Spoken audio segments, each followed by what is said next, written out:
All right, this video is for after you're done coloring all of your pixels inside your grid as shown right here.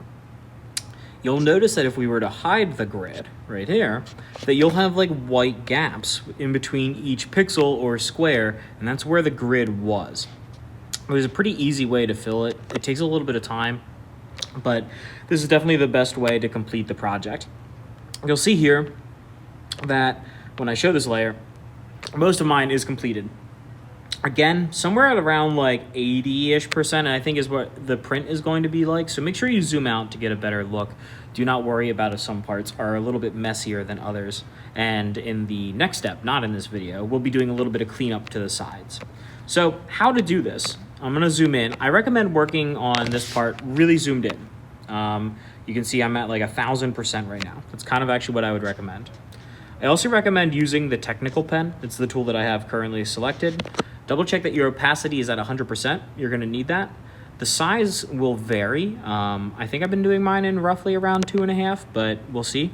So what you wanna do is click and hold down to where you get this crosshair that comes up, the same one that we were using to paint the squares. Pick a color of a square that has a white space around it, like this one that I'm hovering over right now. Let go.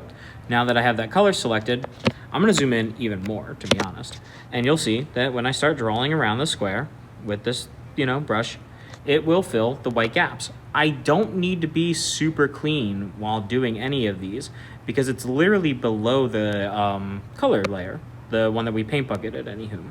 So again, I'm just going around and I'm hitting up each square. Again, no one's gonna see this little nitty gritty detail because I'm literally 3000% zoomed in right now. So if it's a little messy, don't super worry about it. I'm gonna hide this layer just to show you. This is literally what my fill had looked like for all of my other squares, which is actually kind of neat to look at. And then you put the squares over top of it, voila, you're good to go. So I'm gonna go ahead and finish this little section up, and then I'll be sure to upload a JPEG of my completed one. Again, we're gonna be doing a little bit of touch up on the outside of the squares, like this little bit. I'll do a little circle, like that little bit right there that I just circled. I'll show you how to do that in the next video. But for right now, go ahead, fill in all those white gaps, and you're in a pretty good spot. All right, guys, good luck.